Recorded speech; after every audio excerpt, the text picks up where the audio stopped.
Reka nanone nongere mbasuhuze mwe mudukurikiye, nizere ko mumeze neza kandi Imana ikibarinze. Namwe mutaguwe neza kubera impamvu zitandukanye z'ubuzima, icya mbere ni ukwihangana no kwizera yuko Imana ishoboye byose. Ntugire uwundi wishingikirizaho, ahubwo wishingikirize ku Mana, niyo igena byose kandi igasubiriza mu gihe gikwiye nyacyo. Uyu munsi hari inkuru ejo yagarutsweho, inkuru yateye gushidikanya cyangwa se ishidikanwa kuri benshi, bavuga ati ese nibyo cyangwa ni ya magambo n'ubundi y'abanyamakuru. Ariko ni inkuru namenye mu masaha y'igitondo, nubwo wenda ninze kugira ibyo nyivugaho, wenda nkaba mbivuze uyu munsi.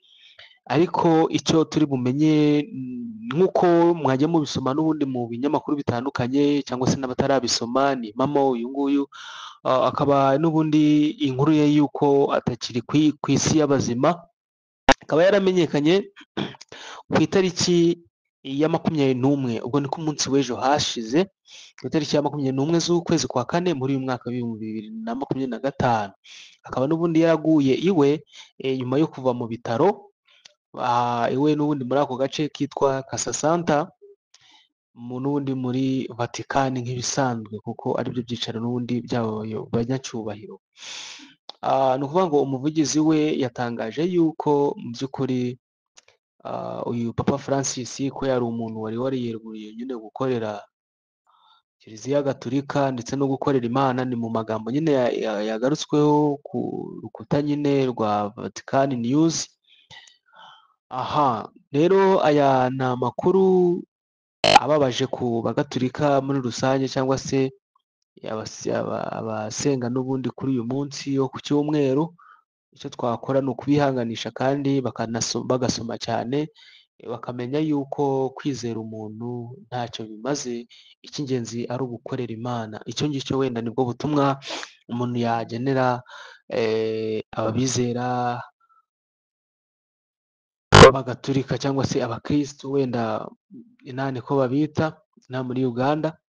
Akenshi wenda sinje ntago, ni ukuvuga ngo uyu mupapa rero ni umupapa urugendo rwe rw'ubuzima rushojwe n'ubundi ku itariki ya 21 z'ukwezi kwa kane mu mwaka n'ubundi muri uyu mwaka w'ibihumbi 2025. Noneho igihe cy'amavuko cye, ni uyu Papa Francis akaba yaravutse ku itariki 17 z'ukwa 12, ariko kwezi bakunze kwita Ukuboza, mu mwaka w'1936.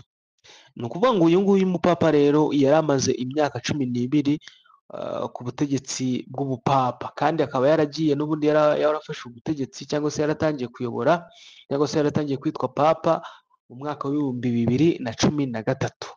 Uvuga ngo rero urugendo rwe n'ubundi rurangiranye n'uyu mwaka wa 2025. Ni ukuvuga ngo ikigiye gukorwa rero, ni ukuvuga ngo hagiye gushakwa undi muyobozi wa Kiliziya binyuze mu bo bita abakaridinari, nabo kandi babugenewe, nibo bari bwicare bakareba icyakorwa kugira ngo muri bo mu mubare wateganyijwe, nibo bari bwicare bakareba icyakorwa kugira ngo bongere kubona umuyobozi wa Kiliziya Gatulika ku isi. Ni uyu mupapa rero, wenda bimwe mu byo twamumenyaho, akaba ari umupapa n'ubundi waturutse mu gihugu muri Amerika y'Amajyepfo.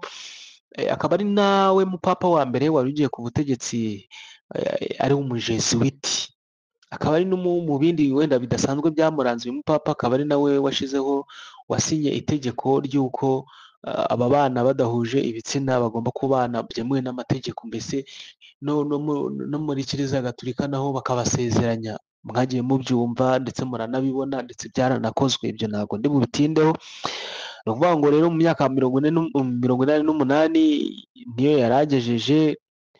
Ni ukuvuga ngo kandi mu ndwara, wenda ku batazi, yari amaze igihe arwaye, yafashwe mu kwezi kwa kabiri, indwara y'ubuhumekero, ari nayo binavugwa yuko ari indwara yamurembeje cyane, akaba ari nayo ishize ubuzima bwe ku iherezo.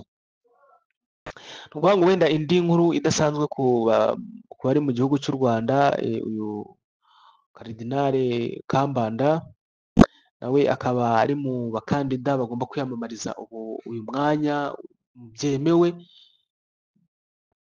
w'ubupapa. ndetse ubwo iyo umuntu rero abaye umukandida aba afite n'amahirwe yo kugira gute yo kuba yaba umuyobozi.